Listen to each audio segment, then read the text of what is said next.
எதுக்கு நீங்க அடிக்கடி என்ன பார்க்க வரீங்க? உங்களை பார்க்கணும் தாங்க. அதான் எதுக்கு? ஆனா நான் பார்க்க வந்தா மட்டும் எங்கேயாவது ஓடிடு. மா, எனக்கு ஓடணும்னு அவசியம் கிடையாதுமா. நீ மட்டும் இல்ல, என்கிட்ட காசு வாங்கணும்னு நினைக்கிறவங்க எல்லாரும் தேடி தேடி வந்து வாங்குவாங்க. நான் எப்ப வருவேன்னு என்னைய பாக்கறதுக்காக காத்திருப்பாங்க. ஆனா காசு வாங்கினதுக்கு அப்புறம் எல்லாம் ஓடி ஒளிஞ்சுக்குவாங்க. அப்படிலாம் எதுவும் இல்லம்மா. நாங்க காசு கேக்குறப்ப மரியாதையா கேக்குறோம். ஆனா நீங்க காசு கேட்கும்போது மரியாதையா கேக்குறீங்களா? தம்பி, நான் இவகிட்ட பேசிட்டு இருக்கேன், நீ என்ன சும்மா இடையில? நீங்க கொஞ்சம் சும்மா இருங்க.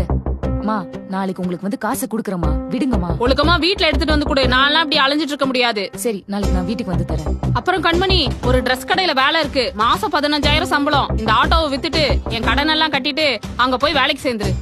மா, என்னம்மா சொல்றீங்க நீங்க? இந்த ஆட்டோ எனக்கு சோறு போடுற தெய்வமா?